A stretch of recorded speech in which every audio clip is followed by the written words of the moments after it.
Thank you very much for those kind words. I really appreciate it. My goal with this TikTok account is really to help educate people on the economy, markets, business news, and investing.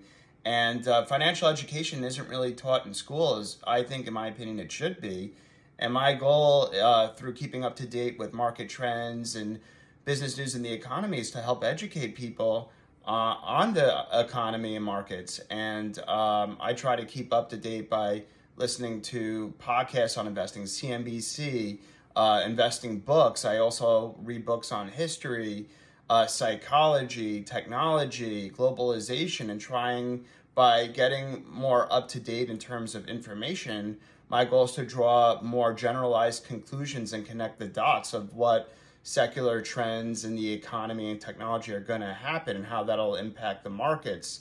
I think it's very important to be a student of history and a student of psychology, a student of history, because in certain periods in the past of similar economic situations, how did the economy and markets go and how did they perform? Psychology, it's important to study human behavior and how how investors are fearful when the market's at its bottom. That's actually an important time to be greedy.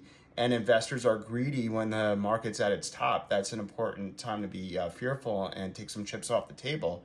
And then studying technology, how technology has helped the economy and markets throughout time, I think is very important. Obviously, from inventions from the wheel to the steam engine, and then going back before the steam engine, obviously agriculture, and then the printing press, personal computing, and now AI, all these economic trends and technologies have really accelerated the economy throughout history. So it's important to keep up to date on history and technology for those reasons. And yeah, my goal with this TikTok account is really to try to, for me to learn as much as possible and read a lot and listen to these podcasts and YouTube videos so that I can connect the dots and draw conclusions from what I see.